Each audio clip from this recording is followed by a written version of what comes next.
कृष्ण चैतन्य प्रभु नित्यानंद श्री अद्वैत गदाधर श्रीवासादि गौर भक्त वृंद। हरे कृष्णा कृष्णा कृष्णा हरे हरे, हरे राम राम राम हरे हरे। सर्वप्रथम दीक्षा गुरु पाद पद्म नितिल्ला प्रविष्टो विष्णुपाद अष्टोत्तरशत श्री श्रीमशीला भक्ति वेदांत शीला नारायण गोसाई महाराज जी के चरणों में अनंत कोटि दंडवत प्रणाम ज्ञापन करता हूँ। उनसे हेतु की कृपा की वांछा करता हूँ।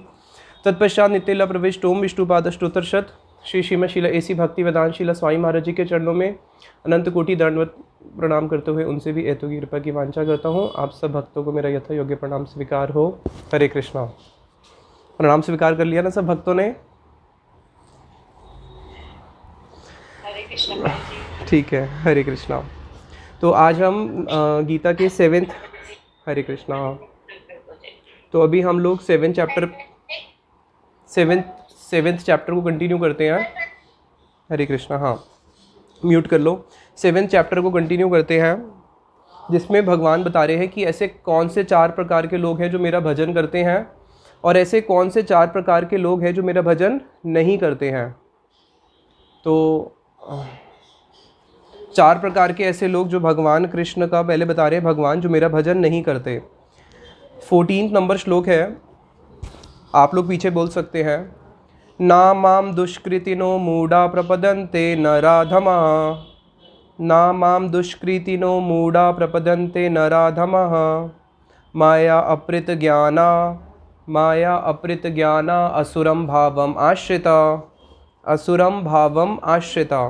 भगवान कह रहे हैं कि अर्जुन देखो, ये 4 प्रकार के लोग हैं जो मेरा भजन नहीं करते। कौन? ना माम मेरा नहीं करेंगे। कौन? दुष्कृतिनो। अब यहाँ पे दुष्कृतिनों का ना बहुत ही सुंदर अर्थ किया है हमारे शीला विश्वनाथ चक्रवर्ती ठाकुर जी ने। कह रहे हैं दुष्कृतिनों का अर्थ क्या है? दुष्कृतिना दुष्टाच ते कृतिना पंडिता च एति। कह रहे हैं दुष्कृतिना का अर्थ क्या है? दुष्टाच च, दुष्ट तो है ही है। कृतिना का अर्थ क्या है? कृतिना पंडिताश्च एति, कि जो पंडित है वो भी दुष्कृत में आ गए। तो यहाँ पे दुष्कृत का अर्थ ये केवल दुष्ट नहीं है, यहाँ पे दुष्कृत का अर्थ है वो दुष्ट भी और वो पुण्यवान भी। क्योंकि इस जगत में बहुत सारे ऐसे पुण्यवान लोग देखने को मिलते हैं जो भगवान का भजन नहीं करते। तो कह रहे कि जो दुष्टेति में कौन आगे? दुष्ट तो है ही हैं, और वो पुण्यवान लोग भी जो मेरा भजन नहीं करते, या जो पंडित है जो मेरा भजन नहीं करते, वो भी सब दुष्कृतिनों में ही आते हैं। और वो कैसे हैं? वो भारी दृष्टि से तो पंडित है, लेकिन वो पंडित नहीं है, वो कुपंडित है। भारी दृष्टि से वो पुण्यवान हो सकता है, लेकिन वो पुण्यवान नहीं है। वो कौन है? वो भी दुष्ट ही है। इस प्रकार के लोग मेरा भजन नहीं करते। तो यहाँ पे इसका सिंपल हुआ कि जो भी भगवान का भजन नहीं कर रहा तो वो कौन है? वो सब दुष्कृतिनों है, दुष्ट है। अब ऐसे 4 कैटेगरीज बांट दिया। ये चारों की पहले एक मेन कैटेगरी हो गई। ये चारों कौन है? मेन तो ये दुष्ट ही है। अब फिर सब कैटेगरी कर दी कि सब कैटेगरीज में कौन कौन है। जैसे मनुष्य होता है ना, फिर मनुष्य में सब कैटेगरीज हो जाती है, हिंदू, सिख, मुस्लिम, ईसाई। हिंदुइज्म में भी कितनी सारी कैटेगरीज हैं। फिर वैष्णवों के अंदर भी देखने को मिलता है, उपाधियाँ होती है। वैष्णवों में सबसे ऊंची उपाधि कौन सी होती है? ये परमहंस वैष्णव है। तो उसी प्रकार से कह रहे हैं जो दुष्कृत लोग हैं इनकी भी 4 कैटेगरीज हैं जो मेरा भजन नहीं करते। कौन कौन?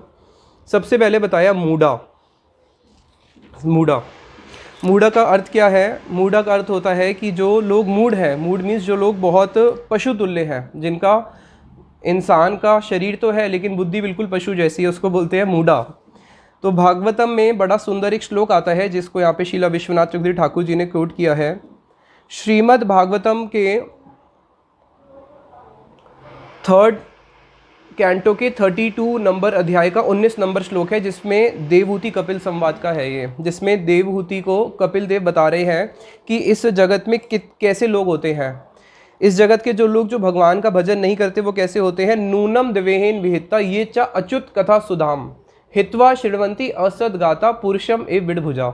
भगवान कपिल अपनी माता को कह रहे हैं कि देखो माता, इस जगत में कितना आश्चर्य है। माता बोलती कैसा आश्चर्य है? अरे माँ देखो इस जगत के लोग कैसे हैं। नूनम दिवेन वितच अच्युत कथा सुधाम, भगवान की जो कथा है वो सुधा के समान है, वो एक अमृत के समान है। हित्वा शृण्वन्ति, और इस जगत के लोग कैसे हैं? भगवान की जो अमृतमयी कथाएं हैं उसको छोड़ के हित्वा शृण्वन्ति असद गाता पुरुषम में विडभुजा। क्या सुनते हैं? इस जगत की असत कथाएं सुनते हैं। और इस जगत की असत कथाएं कैसी है? उपमा दी पुरुषम ए विडभुजा, यानी कि मल। कौन सा मल? इस जगत का जो मल होता है पुरुषम में विड़भुजा, विड़भुजा बोलते हैं सूअर को। सूअर क्या खाता है? मल खाता है। तो इस संसार के जितने भी मनुष्य हैं जो भगवान की हरि कथाओं को छोड़ के, जिनकी मति इस संसार की कृष्ण इतर विषय में लगी हुई है, यानी कि कृष्ण कथाओं को छोड़ के संसार के जितने भी प्रजल्प आदि हैं उसमें अगर हमारी मति लगी हुई है, तो हम लोग कैसे हैं? भगवान कह रहे हैं कि वो सब लोग कैसे हैं? विड़भुजा, यानी कि मल खाने वाले जीवात्माएं।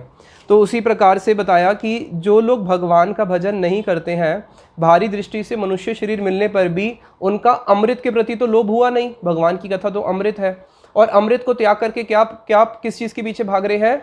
मल के पीछे भाग रहे हैं। तो कितनी दैन्य स्थिति है ऐसे लोगों की। और श्रीमद् भागवतम में जब नारद जी और वेदव्यास जी का संवाद होता है, नारद जी जब वेदव्यास जी को भागवतम के बारे में बताते हैं, भगवान की लीलाओं के बारे में बताते हैं, तब वहाँ पे उन्होंने एक बहुत सुंदर भागवतम के शुरुआत में प्रथम स्कंद के 5वें अध्याय में एक श्लोक बोला है, जिसमें वो बोलते हैं, ना तद वचस चित्र पदम हरेर यशो जगत पवित्रम प्रगृणीत करेचिद तद वायसम तीर्थम उशंति मानसा ना यत हंसा निर्मंती उषक्षया।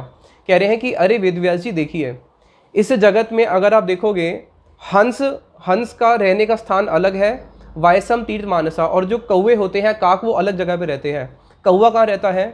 कौवा रहता है बिल्कुल गंदी जगह पे। देखना सुबह सुबह जब घर से माताएं अपना डस्टबिन बाहर लेके निकलती हैं, और जैसे ही डस्टबिन का सामान कहीं बाहर फेंकती हैं गलियों में, तो सारे कौवे वहाँ पे आके बैठ जाते हैं, और एक कौवा बैठ के काओ काओ काओ करके सबको निमंत्रण दे देता है, आ जाओ यहाँ पे गंद आ चुका है, सब लोग मिलके एक साथ खाएंगे।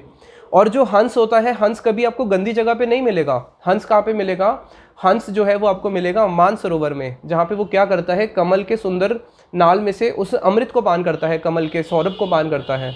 तो बताया कि इस जगत के लोग कैसे हैं? ना यत वचस चित्र पदम, जिनकी मति भगवान श्री कृष्ण के चरणों में नहीं लगी है।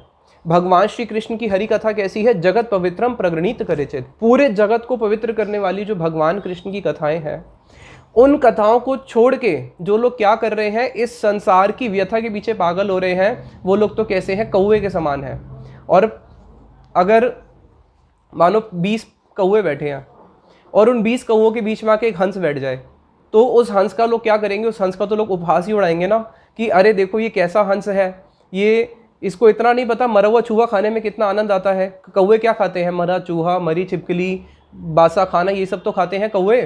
तो वो क्या बोलेंगे कि देखो इसमें कितना आनंद है, और हंस को बोलेंगे देखो, सब लोग हंस का उपहास उड़ाएंगे कि हंस क्या कर रहा है? इन चीज़ों को छोड़ रहा है।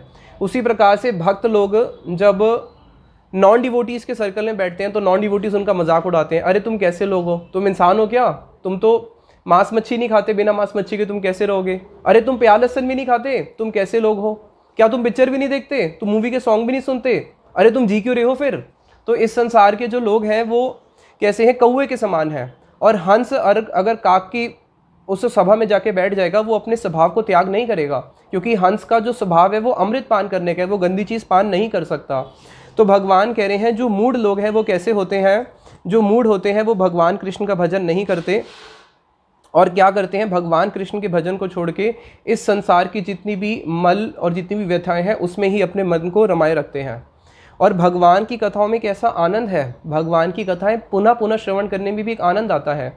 लेकिन इस संसार की जितनी भी व्यथाएं हैं, और आजकल तो यूट्यूब और इसके माध्यम से दुनिया भर की चीज़ें और लोग क्या क्या देखते रहते हैं, वो जितनी भी संसार की व्यथाएं हैं, चाहे वो कॉमेडीज़ हो, चाहे वो सस्पेंस हो, चाहे वो किसी भी प्रकार का कुछ भी हो, उस सब के अंदर क्या है? उस सब के अंदर व्यथा है, उसमें कहीं आनंद नहीं है, वो दुखदायी है। फिर आगे कहते हैं नर अधमा। भगवान कह रहे हैं ये तो हो गए मूड। दूसरे प्रकार के लोग जो मेरा भजन नहीं करते वो कौन है? नर अधम। नर अधम यानी कि जो मनुष्य तो है लेकिन मनुष्यों में अधम है। कैसे? किसी मनुष्य ने भगवान का भजन करना शुरू किया, और भजन करने के बाद उसने क्या किया? कुछ समय बाद उसने उस भजन को ही त्याग दिया। उसने कहा नहीं, भजन करना था, किस लिए करना था? कि मुझे धन चाहिए था, संपत्ति चाहिए थी, यश चाहिए था, तो मेरे को संपत्ति, यश और जो वस्तु चाहिए थी वो सारी तो मिल ही गई है, तो अब मैं भगवान का भजन क्यों करूं? अब मैं भगवान का भजन नहीं करूंगा। तो इस प्रकार के जो लोग होते हैं जो भगवान के भजन को त्याग देते हैं, भगवान के भजन को त्यागने वाले लोग केवल कुछ थोड़े समय के लिए भजन करते हैं किसी वस्तु को प्राप्ति के लिए, उसके बाद उनको ना भगवान से लेना देना है ना भक्ति से। ये कौन है? नर अधम, यानी कि नर शरीर को प्राप्त करने पर भी अधम प्रकार का आचरण कर रहे हैं, नर अधम। फिर तीसरे बताएं, तीसरे प्रकार के लोग हैं माया अपहृत ज्ञानाना। भगवान कह रहे हैं तीसरे ऐसे लोग हैं माया अपहृत ज्ञानाना, जिनके ज्ञान को माया देवी ने अपहृत कर लिया है, यानी कि अपहरण कर लिया है, चोरी कर लिया है। तो किसके ज्ञान को अपहरण करती है माया देवी? जो जिसके पास ज्ञान है, जिसके पास ज्ञान होगा उसको बोलेंगे ज्ञानी। तो ऐसे ज्ञानी जो ज्ञानवान तो थे, लेकिन माया देवी जिनके ज्ञान को अपहरण कर चुकी है, वो कैसे होते हैं? वो बोलते हैं कि देखो भाई, भगवान क्या कभी पुरुष के रूप में आते हैं क्या? भगवान कभी नराकृति के रूप में थोड़ी ना आते हैं। तो जो राम और कृष्ण है वो भगवान नहीं है, वो तो केवल हमें कुछ हमसे एक संबंध बनाने के लिए आए हैं मनुष्य रूप में, ताकि हम उनका भजन कर सकें। लेकिन वो भगवान थोड़ी ना है। भगवान कौन होते हैं? भगवान तो वैकुंठ में रहते हैं, या फिर भगवान अपने परव्योम धाम या फिर ब्रह्मज्योति वहाँ पे रहते हैं। इस जगत में भगवान कभी पुरुष रूप में नहीं आते। तो इस प्रकार के जो ज्ञानी लोग हैं, जो भगवान के रूप को नित्य नहीं मानते हैं, भगवान के रूप की अवज्ञा करते हैं, लेकिन दिखाते हैं कि हम तो वेदों को मानते हैं, हम उस भगवान को मानते हैं, इस भगवान को नहीं मानते। तो जो इस प्रकार के लोग हैं वो कैसे हैं? माया अपहृत ज्ञानाना, जिनके ज्ञान को माया देवी अपहरण कर चुकी है। वो है ज्ञानी, लेकिन कैसे ज्ञानी है? सो कॉल्ड ज्ञानीज, जस्ट नाम के ज्ञानी है, लेकिन ज्ञान से कुछ लेना देना नहीं है। ये भी भगवान कह रहे हैं ऐसे लोग भी मेरा भजन नहीं करते। फिर चौथे प्रकार के लोग असुर भाव आश्रिता। असुर भाव आश्रिता, जिनको दूसरों को दुख देने में ही आनंद आता है। इस प्रकार के जो लोग होते हैं वो थे असुर भाव आश्रिता, जिसमें जरासंध आदि ये सब कौन थे? जितने असुर थे ये सब असुर भाव आश्रिता हैं। और जो असुर भाव आश्रिता लोग होते हैं, इनको पर पीड़ा देने में बड़ा आनंद आता है, और अपने इंद्र तृप्ति के लिए सामने वाले व्यक्ति की कितनी भी हानि हो जाए उनको उससे लेना देना नहीं है। जैसे बताया कि एक जीभ, इस जीभ को थोड़ा सा स्वाद देना है, थोड़ा सा स्वाद, कितने क्षण का? 2 4 5 क्षण का। तो 2 4 5 क्षण के अपनी जीभ को स्वाद देने के लिए दूसरे वाले व्यक्ति की गर्दन तक काट देंगे। उसको जो दुख होगा उससे उनको लेना देना नहीं। क्यों? हमें तो 5 क्षण का सुख मिल रहा है ना, मांस मच्छी खा के हम अपनी जीवा को सुख देंगे। उसकी गर्दन कटे, वो मरे, उससे हमें क्या लेना देना। तो जो इस प्रकार के आसुरिक लोग होते हैं, जो दूसरों को दुख देने में ही अपनी जीवन का प्रयोजन समझते हैं, इस प्रकार के जो लोग हैं, भगवान कह रहे हैं अर्जुन वो भी कभी मेरा भजन नहीं करते। और मान लो कि कभी इस प्रकार के लोग गलती से भगवान का भजन करे भी, जो दूसरे जीवात्मा को दुख देते हैं, तो उनका भजन भगवान कभी स्वीकार भी नहीं करते हैं। फिर आगे अर्जुन बोलते हैं प्रभु ये तो आपने बता दिया कि 4 प्रकार के लोग आपका भजन नहीं करते, ये भी बता दो कि आपका भजन कौन करते हैं। तो भगवान कहते हैं हाँ, 4 प्रकार के लोग मेरा भजन नहीं करते, और 4 प्रकार के ही ऐसे लोग हैं जो मेरा भजन करते भी हैं। तो ऐसे कौन से लोग हैं? बताया वो थे दुष्कृत, जो मेरा भजन नहीं करते, और जो मेरा भजन करते हैं वो है सुकृत। तो 4 प्रकार के दुष्कृत जो भगवान का भजन नहीं करते, वो कौन कौन से हो गए? मूढ़ा, यानी कि जो संसार के रस में ही पागल हुए हुए हैं, उनको इससे बढ़कर और कुछ है जानते ही नहीं हैं। नर अधम, नरों में जो अधम है, भक्ति करते हैं कुछ समय के लिए, और उसके बाद जिस हेतु भक्ति करी थी फिर भक्ति को त्याग देते हैं। माया अपहृत ज्ञाना, जो भगवान के रूप को ही नहीं मानते हैं। और असुरम भावम आश्रिता, जो आसुरिक प्रवृत्ति के लोग हैं। और 4 प्रकार के जो भजन करते हैं वो कौन से हैं? सुकृतिनो अर्जुन, अर्जुन जिसकी बहुत सुकृति है वो ही मेरा भजन करता है। अब इसमें 4 कैटेगरीज कौन कौन सी बताई हैं? आर्तो, जिज्ञासु, अर्थार्थी, ज्ञानिश्च भारत ऋषभा, चतुर्वेदा भजन्ते माम जना सुकृतिनो अर्जुन। देखो अर्जुन, ये 4 प्रकार के लोग जो मेरा भजन करते हैं। अब ये 4 आर्तो किसको बोलते हैं? आर्तो उसको बोलते हैं कोई अगर बहुत दुखी है, दुख में वो भगवान के मंदिर जाना शुरू करता है, साधुओं के संग में जाता है, उसको बोलते हैं आर्तो। फिर आता है जिज्ञासु, दूसरे जो बहुत जिज्ञासु होते हैं, जिज्ञासा करने की इच्छा करते हैं, अच्छा ऐसे कैसे हुआ, सृष्टि कैसे बनी, सृष्टि का रचयिता कौन है, सृष्टि बनाने वाले ने सृष्टि क्यों बनाई है, हमें क्यों बनाया है, जो बहुत जिज्ञासाएं करते हैं। अर्थ आरती, अर्थ आरती बोलते हैं जिसको धन की अभिलाषा है, धन की अभिलाषा से कई लोग भगवान के मंदिर जाते हैं। और चौथे होते हैं ज्ञानी, जो सब कुछ जानने वाले होते हैं, ज्ञानी। तो ये जो 4 प्रकार के लोग हैं, अब इस जगत में ऐसा कौन सा व्यक्ति है बताओ जो आर्तो नहीं हो, जो दुखी नहीं हो? सभी इस जगत में दुखी हैं। ऐसा कौन सा व्यक्ति इस जगत में जो जिज्ञासु नहीं हो? सभी तो जिज्ञासु हैं। कोई मीडिया की फील्ड में जिज्ञासा करता है, कोई स्पोर्ट्स में जिज्ञासा करता है, कोई साइंस की फील्ड में जिज्ञासा करता है। जिज्ञासा तो सभी करते हैं। अर्थार्थी, ऐसा कौन सा व्यक्ति है भाई भारत में या पूरे विश्व में जिसको धन नहीं चाहिए हो? धन भी सबको चाहिए। ज्ञानी, सब किसी न किसी विषय में, हर नॉलेज में लोग ज्ञान को प्राप्त करने के लिए कितना साधन करते ही हैं। तो प्रश्न ये है कि ये 4 होने पर भी लेकिन मेन कंडीशन लगाइए सुकृतिनो अर्जुन, कि जिसकी सुकृति है वो ही मेरा भजन करेगा। अब जिसकी सुकृति होगी, सुकृति के फलस्वरूप भगवान का भजन करेगा। बहुत जन्मों की सुकृति जब हमारी इकट्ठी होती है, सुकृति को क्या बोलते हैं? सुकृति को बोलते हैं भक्ति उन्मुखी सुकृति, यानी कि कोई भी भक्ति की क्रिया, भक्ति की जो अंग है, श्रील रूप गोस्वामी जी ने भक्ति के 64 अंग बताए हैं। मंदिर में जाके हाथ जोड़ के प्रणाम कर देना, मंदिर में जाके ठाकुर जी की प्रदक्षिणा कर देना, कहीं रथ यात्रा निकल रही है उस रथ यात्रा में से आगे खड़े होकर भगवान को ऐसे देख लेना, रथ यात्रा के पीछे पीछे चल लेना, कहीं पे तुलसी जी दिखी तो तुलसी जी में जल दे देना। तो अनेक अनेक प्रकार से 64 प्रकार से भक्ति क्रियाएं होती है। जन्माष्टमी का व्रत रख लेना। तो ये जो 64 प्रकार की भक्ति की क्रिया होती है, किसी भी क्रिया को कोई जाने या अनजाने में कर ले, चाहे जान के करे या अनजाने में करे, उसको नहीं पता चलेगा, चाहे वो जान के कर रहा है या अनजाने में, उसकी अकाउंट में एक चीज़ ऐड हो गई। उसके अकाउंट में जो एक ऐड हो गया, जो क्रेडिट हो गया, वो क्रेडिट क्या है? वो क्रेडिट है सुकृति। तो ऐसे जब बहुत सारे जन्मों की सुकृति इकट्ठी होती है, तब जाके एक व्यक्ति भगवान का भजन करता है। लेकिन सुकृति इकट्ठी होने के बाद क्या होता है? एक क्लॉज बन जाता है, आगे एक भाना आ जाता है कि वो भाना क्या करता है? उसको इस संसार से भगवत उन्मुख कर देता है। जैसे बिल्वा मंगलदास ठाकुर, बिल्वा मंगलदास ठाकुर जी की सुकृतियाँ तो थी ना, लेकिन क्या हुआ? वैश्य से जो असक्त थे, वैश्य के कुछ ऐसे शब्द थे जो उनके हृदय को भेद गए और वहीं से भगवान के उन्मुख हो गए। तो यहाँ पे ये 4 कंडीशंस बताई है। इन 4 कंडीशंस में सुकृतिवान व्यक्ति भगवान के उन्मुख होता है। तो देखो हम लोग कितने भोगी हैं, बद जीव है ना, हम बद जीव की कितनी भोग की वृत्ति है कि सुकृति होने पर भी जब तक डंडे नहीं पड़ेंगे वो भगवान का भजन नहीं करेगा। डंडा ही तो है ये, आर तो क्या है? दुख ही तो है कि जब दुख आएगा तब भगवान के पास जाएगा। सुकृति तो है तब भी तो जा सकता है, लेकिन नहीं जाता। सुकृति होने पर भी जब तक उसको माया देवी के डंडे नहीं पड़ते, वो भगवान के भजन की ओर उन्मुख नहीं होता। गुरुजी हमारे बोलते थे कि अगर भगवान ने बुढ़ापा नहीं बनाया होता, बीमारी नहीं होती, जन्म ना होता, मृत्यु नहीं होती, आदि दैविक आदि भौतिक आध्यात्मिक दुख नहीं होते, गुरुजी बोलते हैं मैं समझता हूँ कि कोई भी भगवान का भजन करने आता ही ना। क्यों? क्योंकि जब तक माया देवी के डंडे नहीं पड़ेंगे हम लोग भगवान का भजन करने वाले नहीं हैं। इसलिए हमारे प्रेमानंद प्रभु जी की बात बोलते हैं माया देवी के लिए कि माया देवी कैसी है? Million times mother. कैसी मदर है? जो हमें क्या करती है? बार बार डंडे दिखा दिखा के शासन कर करके कृष्ण की ओर, जो सुकृतिवान जीव है जब माया के डंडा पड़ता है तो वो कृष्ण के उन्मुख हो जाता है। तो यहाँ पे बताया कि जब किसी की बहुत सुकृति होती है फिर उसके लाइफ में भगवान ऐसी कंडीशंस लेके आते हैं। पहली कंडीशन क्या लेके आते हैं? आर्तो। वो जीवन से बहुत दुखी हो जाएगा। और हमने सुना भी है कि स्वामी महाराज जी के प्रचार के समय कितने लोग अपने जीवन से दुखी होकर क्या करा, उन्होंने जीवन से अपने दुखी होकर सुसाइड करने चले गए। जब सुसाइड करने चले गए तो भगवत गीता सामने दिख गई। सुसाइड करने के लिए बस अभी बांधा ही था, लटकने ही वाला था, सामने नज़र पड़ गई, किसी होटल में कोई व्यक्ति गीता छोड़ के गया था। तो जैसी गीता पे नज़र पड़ी उसने देखा कि गीता पे क्या है? एक व्यक्ति बहुत दुखी है और कोई उसको समझा रहा है। अर्जुन दुखी है, कृष्ण उसको समझा रहे हैं। उस फोटो को देख के उसके मन में आया कि भाई दुखी तो मैं भी हूँ, और ये समझाने वाला व्यक्ति जो कैसे समझा रहा है? बहुत हंसते हुए समझा रहा है। जैसे अगर कोई व्यक्ति बहुत दुखी हो और डॉक्टर के पास जाए, डॉक्टर उसके साथ, अच्छा डॉक्टर हंस के बात करेगा, अच्छा डॉक्टर दुखी होकर बात नहीं करेगा, वो उसकी बीमारी को दिखाएगा तेरी बीमारी तो बहुत छोटी है।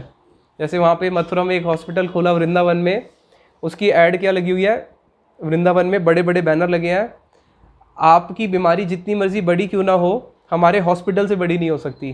खैर ये तो नकली एडवर्टीजमेंट है कि आपकी बीमारी हमारे हॉस्पिटल से बड़ी नहीं हो सकती, बीमारी तो बहुत बड़ी है, उसको तो कोई ठीक नहीं कर सकता।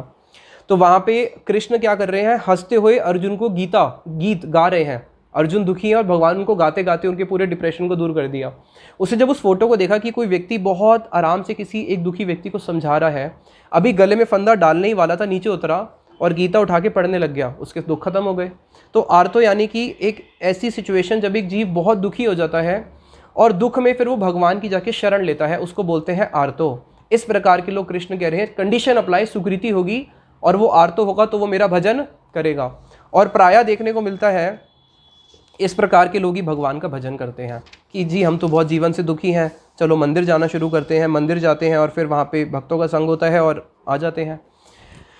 इस श्रेणी में आएंगे गजेंद्र हाथी। गजेंद्र हाथी बहुत दुखी, कैसे दुखी? मगरमच्छ ने उसके पैर को निगल रहा है। अब वहाँ पे उसने दुख में भगवान को पुकारना शुरू किया, आर्तो।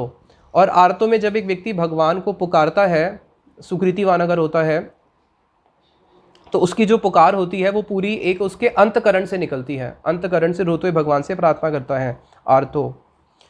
फिर आता है जिज्ञासु। जिज्ञासु में कौन आते हैं? जिज्ञासु में आएंगे शौनक आदि ऋषि, जो क्या कर रहे हैं, जिज्ञासा करना चाहते हैं, इस संसार से ऊपर भी कुछ है उसके बारे में उनकी जिज्ञासा होती है। तो इस प्रकार से जो जिज्ञासु होते हैं, जिज्ञासु और आर्तों में एक अंतर है। क्या अंतर है? जो आर्तो है वो संसार के दुख से दुखी है, संसार से दुखी है। क्यों दुखी है? संसार से दुख प्राप्त करने का एक ही कारण है, संसार से सुख की इच्छा करना। तो जब किसी भी जीव के हृदय में संसार से सुख प्राप्त करने की इच्छा होती है तो संसार का नेचर है, संसार दुख देता है, और जितना आप संसार से सुख एक्सपेक्ट करोगे उतना ही आपको दुख देगा। तो हमारी जितनी हाई एक्सपेक्टेशन होगी सुख की, उतने हम ज़्यादा दुखी होंगे। अगर कोई मानो बहुत ज़्यादा दुखी है, इसका मतलब क्या समझो कि वो बहुत ही ज़्यादा कृष्ण से बहिर्मुख है, उसकी संसार से एक्सपेक्टेशंस बहुत हाई हैं। जितनी हाई एक्सपेक्टेशंस उतना हाई माया देवी रिवॉर्ड देगी। क्या रिवॉर्ड है माया देवी का? माया देवी का रिवॉर्ड तो दुख ही देना ही है, पनिशमेंट देना है। माया देवी के हाथ में त्रिशूल है, 3 प्रकार के दुख देगी, आदि देविक, आदि भौतिक और आध्यात्मिक। अच्छा, तुम्हें और सुख चाहिए? देवता लोग और दुख देना शुरू कर देंगे, अन्य जीवात्माएं और दुख देना शुरू कर देंगी, अंत क्लेश भी बढ़ जाएंगे। तो संसार से जितना आप एक्सपेक्टेशन करते रहोगे उतने ही आप दुखी होते रहोगे। आर्तो व्यक्ति जो है वो दुखी है क्योंकि उसकी संसार के प्रति एक्सपेक्टेशंस है। लेकिन जो जिज्ञासु है, जो शौनक आदि ऋषि हैं, ये उनसे थोड़े श्रेष्ठ माने जाएंगे। ये उनसे थोड़े श्रेष्ठ क्यों माने जाएंगे? क्योंकि इनके हृदय में संसार की जो भोगने की जो स्पृहा है वो काफ़ी क्षीण हो चुकी है। संसार से इनको एक्सपेक्टेशंस नहीं है और ये संसार से हट के कुछ और ढूंढ रहे हैं, जिज्ञासा करना चाह रहे हैं कि यहाँ पे तो दुख है, यहाँ पे सुख नहीं है, तो कुछ और भी ऐसी जगह है कि जहाँ पे हमें सुख मिल सकता है। जिज्ञासु के बाद आते हैं अर्थार्थी। अर्थार्थी में आएंगे ध्रुव महाराज जी, जो क्या चाहते हैं? अर्थ, संसार, धन चाहते हैं, धन की कामना करते हैं। ऐसे बहुत सारे लोग हैं जो धन की कामना से ही क्या करते हैं? भगवान का भजन करना शुरू करते हैं। कितने सारे बनिए होते हैं, भगवान के मंदिर में आते हैं, भगवान के मंदिर में आके भगवान की सेवा करते हैं, इसलिए कि हाँ हमें कुछ प्राप्त होगा। लेकिन अब इस चीज़ को भी हम आगे क्लियर करेंगे, बहुत सुंदर अभी शीला विश्वनाथ ठाकुर जी क्लियर करेंगे कि ऐसे तो आपको बहुत सारे लोग मिल जाएंगे अर्थार्थी, जिनको धन की अभिलाषा है और उनका आचरण तो अच्छा नहीं होता, संसार में पाप आदि कार्य भी करते हैं, लेकिन दिखता है भगवान के मंदिरों में आते हैं, तिलक भी लगाते हैं, यज्ञ भी करते हैं, पंडितों को दान भी देते हैं। तो क्या सब वो लोग भजन की श्रेणी में आएंगे? तो इसको आगे क्लियर करेंगे, अभी हम आगे बढ़ रहे हैं। अर्थ आर्थी, जिसको धन की अभिलाषा है वो भी भगवान का भजन करता है। फिर आता है ज्ञानिश्च भारत ऋषभा। ज्ञानी, ज्ञानी कौन होते हैं? ज्ञानी वो लोग होते हैं जिनको संपूर्ण रूप से ये पता चल चुका है कि इस संसार में सुख नहीं है, संसार में सुख नहीं है, जिसको इसकी केवल फिलॉसफिकली नहीं, जिसको थ्योरेटिकली पता चल चुका है, जिसको इस चीज़ की अनुभूति हो चुकी है कि हाँ ये संसार जो है दुखालय में और यहाँ पे संसार में सुख नहीं है। जो इस प्रकार के लोग होते हैं वो होते हैं ज्ञानी श्रेणी में। अब वो अपने सारे कर्मों को त्याग चुका है, ज्ञानी जो है उसको संसार से कुछ लेना देना नहीं है, संसार की सारी आसक्तियां भी उसकी खत्म हो चुकी हैं। अब वो इससे ऊपर एक हायर प्लेटफॉर्म में जाने की चेष्टा कर रहा है अपने ज्ञान के माध्यम से कि हाँ इस संसार से मुझे ऊपर उठना है। लेकिन वो ज्ञानी भी बीच में अटका हुआ है, संसार से उसका कनेक्शन तो कट चुका है, लेकिन कहाँ पे उसको अटैच होना है वो हुआ नहीं है। जैसे घर तो छोड़ दिया है लेकिन जुड़ना कहाँ से ये उसको पता नहीं है, छोड़ चुका है जुड़ा नहीं है अभी। तो ये लोग होते हैं ज्ञानी। तो इन चारों कैटेगरीज में से जो सबसे टॉप मोस्ट है वो है ज्ञानी, क्योंकि ज्ञानी की संसार की जो वासना है वो खत्म हो चुकी है। तो ये 4 प्रकार के लोग भगवान का भजन करते हैं। अब ये 4 प्रकार के लोग जो भगवान का भजन करते हैं भाई, इसको भी फिर 2 कैटेगरी में बांट दिया। कैसे? पहले कैटेगरी में इसको बांटेंगे, भक्ति को बोलते हैं, भक्ति को 3 स्टेजेस में बांट दिया। पहले जो बिल्कुल शुद्ध भक्ति है, जिसमें कुछ भी अडल्ट्रेशन नहीं है, 100% प्योर देसी घी, वो क्या हो गया? केवला भक्ति। केवला भक्ति मीन्स केवल भक्ति है और उसमें कुछ भी नहीं है, ज्ञान कर्म कुछ नहीं है, केवल भक्ति। अब यहाँ पे अगर आप देखो जो भगवान ने 4 कैटेगरीज बताई है, कोई व्यक्ति दुखी होकर भगवान को भजन कर रहा है, कोई व्यक्ति ज्ञानी है तो भगवान को भजन कर रहा है ज्ञान को प्राप्त करने के लिए, कोई व्यक्ति धन की अभिलाषा से कर्मी है भगवान का भजन कर रहा है, जो जिज्ञासु है वो भी क्या है? वो भी ज्ञानी या कर्मी की कैटेगरी में ही आएगा।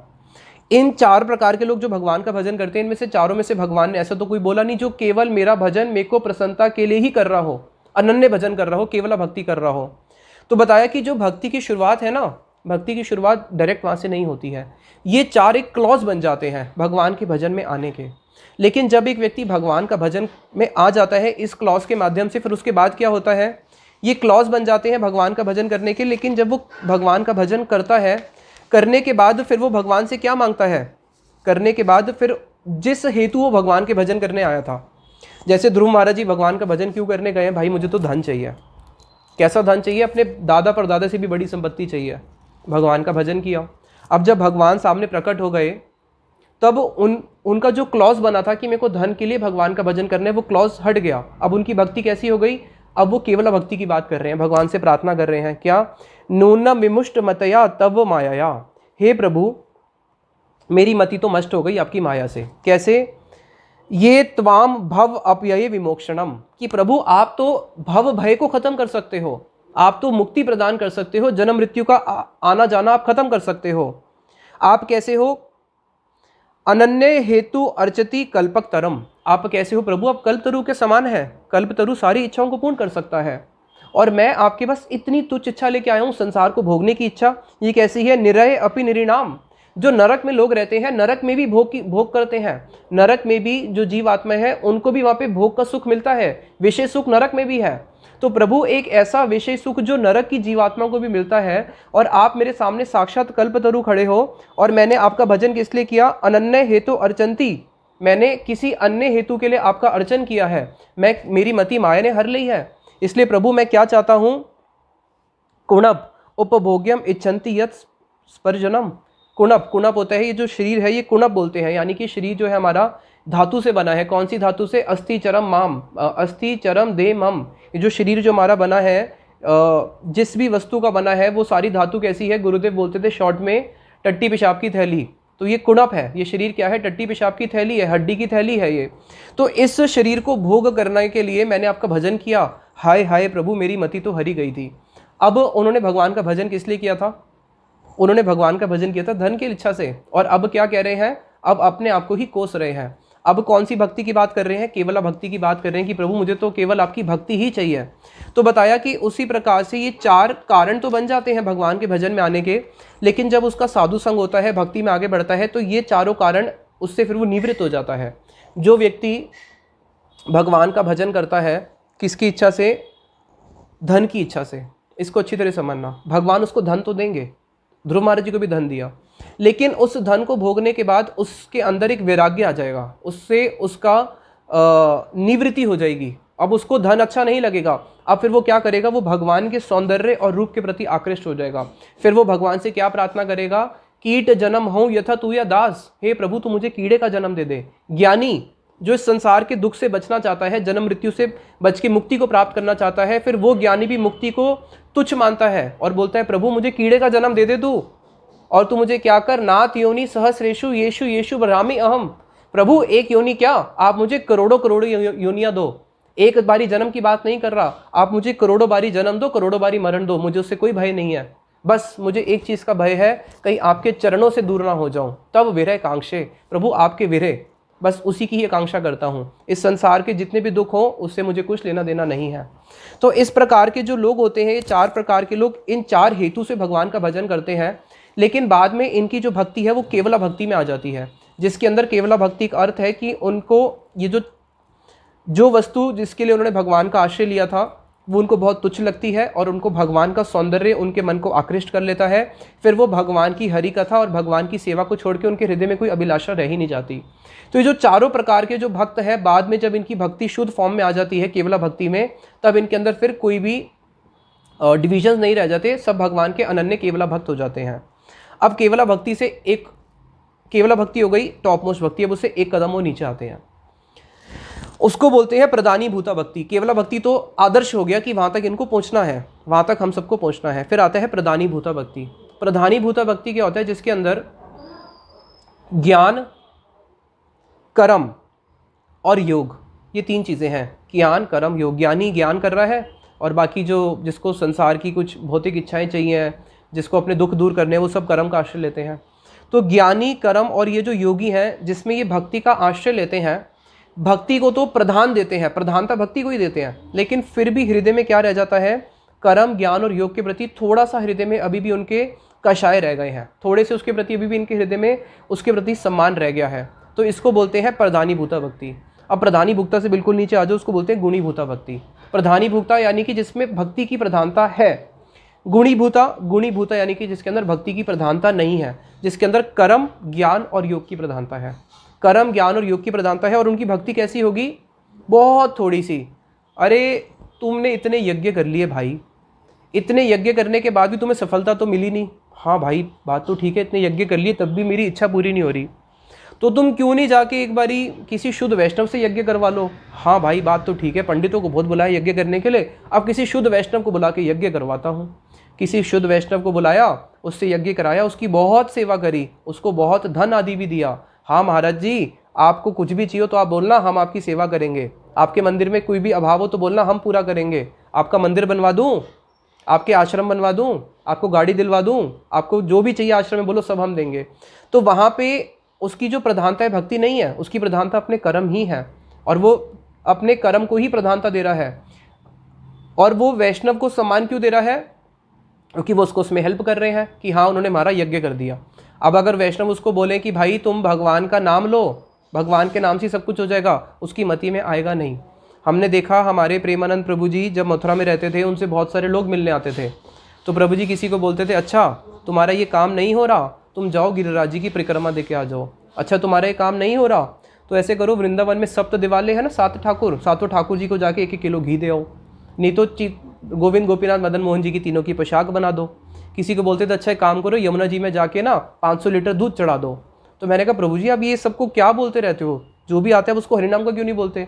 प्रभु जी बोले श्रद्धा हो तो बोलो ना, इनमें श्रद्धा ही नहीं है भगवान की भक्ति के प्रति। ये कर्मिक लोग हैं, इनको दिखना चाहिए कि कुछ हुआ है।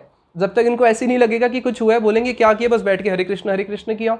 तो वो इस प्रकार के जो कर्मिक लोग होते हैं जिसके अंदर वो भक्ति का आश्रय लेते हैं बहुत छोटा सा, लेकिन मुख्य अपने कर्म और ज्ञान को ही मेन समझ के रखते हैं। तो इस प्रकार के जो लोग हैं वो गुणीभूता भक्ति में आते हैं। तो यहाँ पे जिसकी प्रभाव बहुत सुकृति प्रभावशाली होगी, जब वो भगवान का भजन करेगा वो प्रधानीभूता भक्ति में आएगा। जिसकी सुकृति बहुत कम है, बहुत अल्प सुकृति है, वो जब भगवान का भजन करेगा वो गुणीभूता भक्ति में आएगा। और गुणीभूता भक्ति को तो भक्ति ही नहीं माना गया है। भक्ति जो है प्रधानीभूता से मानी जाती है कि हाँ भक्ति को कम से कम भक्ति को प्रधानता तो दे रहा है। तो यहाँ पे भगवान ने बताया कि ये 4 प्रकार के लोग मेरा भजन करते हैं। अब हम इसमें से कौन सी कैटेगरी में से आते हैं सोचना पड़ेगा। क्या हमने धन की अभिलाषा से भगवान की शरण ली थी, या संसार से दुखी थे इसलिए भगवान की शरण ली थी, या हम लोग बहुत जिज्ञासु थे इसलिए भगवान की शरण ली थी, या हम ज्ञानी कैटेगरीज में थे, संसार से पूरा निवृत्त हो चुके थे और कुछ और परमानंद की सुख की प्राप्ति में हमने भगवान का शरण लिया था, वो देखना पड़ेगा। लेकिन जिस भी कैटेगरी में किसी ने भगवान का आश्रय क्यों ना लिया हो, उससे इतना अंतर नहीं पड़ता जब वो केवल भक्ति में आ जाता है। अब यहाँ पे अर्जुन एक प्रश्न पूछते हैं। अब हम इसमें और डीप चल रहे हैं, अभी ये एक भूमिका हो गई। अब अर्जुन यहाँ पे मानो प्रश्न पूछते हैं कि प्रभु कि जो 4 प्रकार के लोग आपका भजन करते हैं, इनमें से आपको चारों में से सबसे प्रिय कौन है? जो धन के लालच में आपके पास आता है, या जो दुखी होकर आपके पास आता है, इनमें से आपको सबसे प्रिय कौन है? तो भगवान कहते हैं अर्जुन को इसके ही नेक्स्ट श्लोक में कि इनमें से मुझे सबसे प्रिय वो ज्ञानी है। ज्ञानी क्यों है? तेषाम ज्ञानी नित्य युक्त एक भक्तिर विशिष्यते, कि मुझे ज्ञानी इसलिए प्रिय है कि ज्ञानी नित्य युक्त, ज्ञानी जो है मेरे में एकाग्रचित्त हो चुका है। क्योंकि जो ज्ञानी है, जो भगवान की शरण में आ रहा है ज्ञानी, ऐसे ज्ञानी की संसार के प्रति कोई भी स्पृहा नहीं बची है, बाकियों की भी स्पृहा बची है। वो साधन भजन जब करेंगे तो काफ़ी समय के बाद, साधन भजन करने के बाद उनकी संसार की जो स्पृहा है वो खत्म होगी।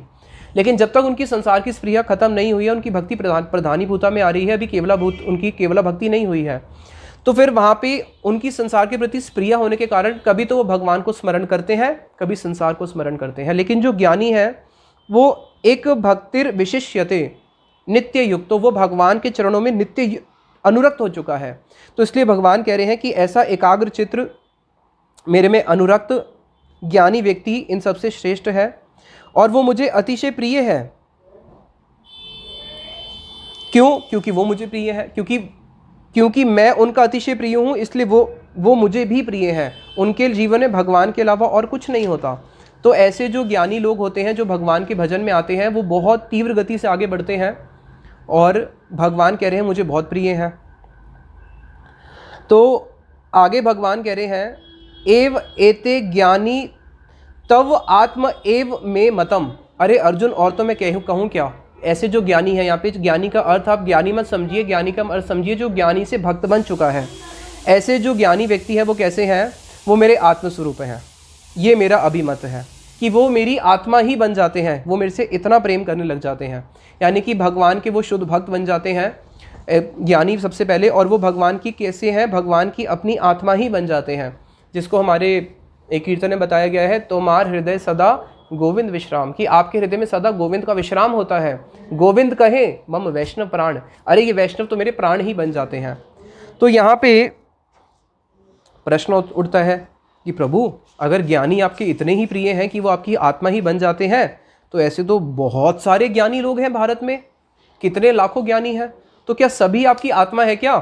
तो भगवान कहते हैं, अरे अर्जुन, सारे ज्ञानी मेरे भक्त नहीं होते।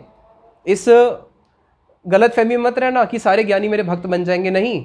बहुनाम जन्मान अंते, ये बहुत इंपॉर्टेंट श्लोक है, 19 नंबर श्लोक। बहुनाम जन्मान अंते ज्ञानवान माम प्रपदन्ते वासुदेव सर्वम इति सह महात्मा सुदुर्लभा। अरे बहुनाम जन्मान अंते, अर्जुन एक जन्म की बात नहीं है ये, लाखों करोड़ों जन्मों के बाद क्या होता है, जिसने ज्ञान का आश्रय लिया है, जो संसार से पूरा निवृत्त हो चुका है, ऐसे जो ज्ञानी है, ऐसे ज्ञानी भी लाखों जन्मों के बाद क्या करते हैं, माम प्रपदन्ते, तब जाके वो मेरी शरण में आते हैं। ऐसा नहीं है कि एक ही जन्म में ज्ञानी बना और अगले जन्म में भक्त बन जाएगा। लाखों लाखों जन्म के बाद जाके वो मेरी शरण में आते हैं और क्या मानते हैं, वासुदेव सर्वमिति। तब जाके उनके ज्ञान पूरा सिद्ध होता है, जब वो इस बात को मान लेते हैं कि वासुदेव ही सब कुछ है, कृष्ण ही सब कुछ है। सह महात्मा सुदुर्लभा, तब वो आत्मा नहीं रह जाता, तब वो बन जाता है महात्मा। और ऐसे महात्मा सुदुर्लभ है, बहुत दुर्लभ है। इसी की टीका में श्रीला बलदेव विद्याभूषण जी ने लिखा है कि जो 3 प्रकार के लोग हैं, ज्ञानी को छोड़ के जो रेस्ट ऑफ द 3 कैटेगरीज थी, धन की अभिलाषा से, जिज्ञासु और जो दुखी है, ये जो 3 प्रकार के लोग हैं, ये क्या करते हैं, भगवान की भक्ति का अनुष्ठान करते हैं। भगवान की भक्ति का अनुष्ठान करते हैं और उसके फलस्वरूप क्या होता है, उनको जीवन में सुख मिलता है। और उस संसार के जो विषय सुख है उसको एक जन्म में भोग के भी वो तृप्त नहीं होते हैं, कई जन्मों तक वो भगवान का भजन करते रहते हैं और कई जन्मों तक भगवान उनको विषय सुख देते रहते हैं। और उसके बाद कभी फिर उनका जब शुद्ध वैष्णवों का संग होता है और उनको जब पता चलता है कि हाँ इससे ऊपर उठना है, और उससे उनके हृदय में जब निवृत्ति उत्पन्न होती है, तब जाके फिर वो कृष्ण के केवल भक्ति में आते हैं। तब जाके उनका ज्ञान कर्म आदि सब कुछ त्याग दिया जाता है और तब वो भगवान का भजन करते हैं भगवान की प्रीति के लिए। तो अब ये सारी कैटेगरीज में हमें अल्टीमेटली ये डिसाइड करना है ना कि मैं कौन सी कैटेगरी में अटका हुआ हूँ और मुझे किस प्रकार से आगे बढ़ना है। ज्ञानी तो मैं नहीं हूँ, अगर मैं बाकी 3 कैटेगरीज में हूँ तो यहाँ पे बलदेव विद्याभूषण जी कह रहे हैं कि काफ़ी जन्मों के बाद ऐसा होगा कि जब आप उनसे विरक्त हो जाओगे, जो भी हम संसार की इच्छाएँ करते हैं। अभी तो हम लोग बहुत ईजिली बोल देते हैं मुक्ति चाहिए, किसी से पूछो मुक्ति चाहिए, भक्त बोलेंगे मुक्ति, कैसी बातें करते हो प्रभु जी, मुक्ति सुख तो बहुत तुच्छ है। तो कई बारी मैं क्या करता हूँ, सुबह सुबह मंगला आरती में किसी को उठाता हूँ, जैसे बहुत थके हुए हैं, नहीं प्रभु जी अभी सोने दो, कल रात को 12-1 बज गए थे, अभी मंगला आरती में उठाना नहीं। तो भाई निद्रा सुख तो तुमसे छोड़ा नहीं जा रहा और तुम कह रहे हो कि मुक्ति सुख हमने छोड़ दिया, वो बहुत तुच्छ है। मुक्ति सुख तो बहुत ऊंचा सुख है। अभी तो हम संसार का जो सबसे छोटा सुख है निद्रा सुख, उसी को ही नहीं त्याग पाते।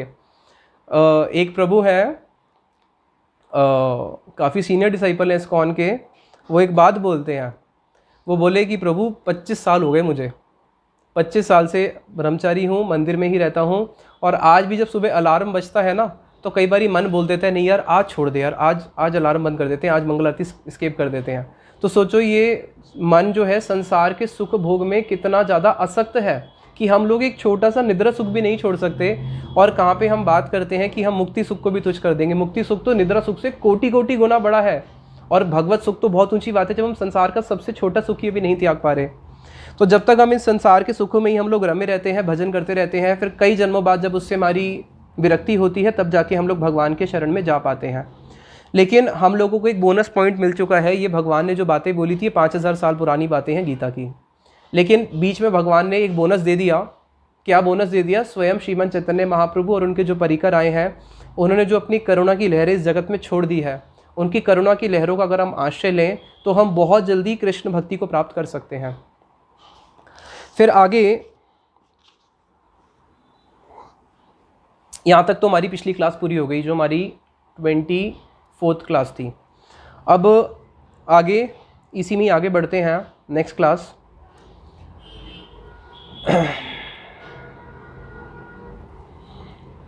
अभी वैसे तो 40 मिनट की क्लास के बाद क्या है, शिला स्वामी महाराज जी बोलते थे 40 मिनट के बाद जो भी आप बोलते हो वो ऑडियंस के सर के ऊपर से जाता है। आपके सर के ऊपर से तो पता नहीं, लेकिन स्पीकर, मैं स्पीकर हूँ, 40 मिनट का जो मैं बोलता हूँ वो तो मेरे सर के ऊपर से ही जाता है। पता नहीं कितना आप लोगों को समझ में आएगा, बट क्योंकि हमारा पिछला बारी गैप हो गया था तो ये वाली क्लास भी हम इस संडे वाली भी आज ही पूरी कर लेते हैं। अब आगे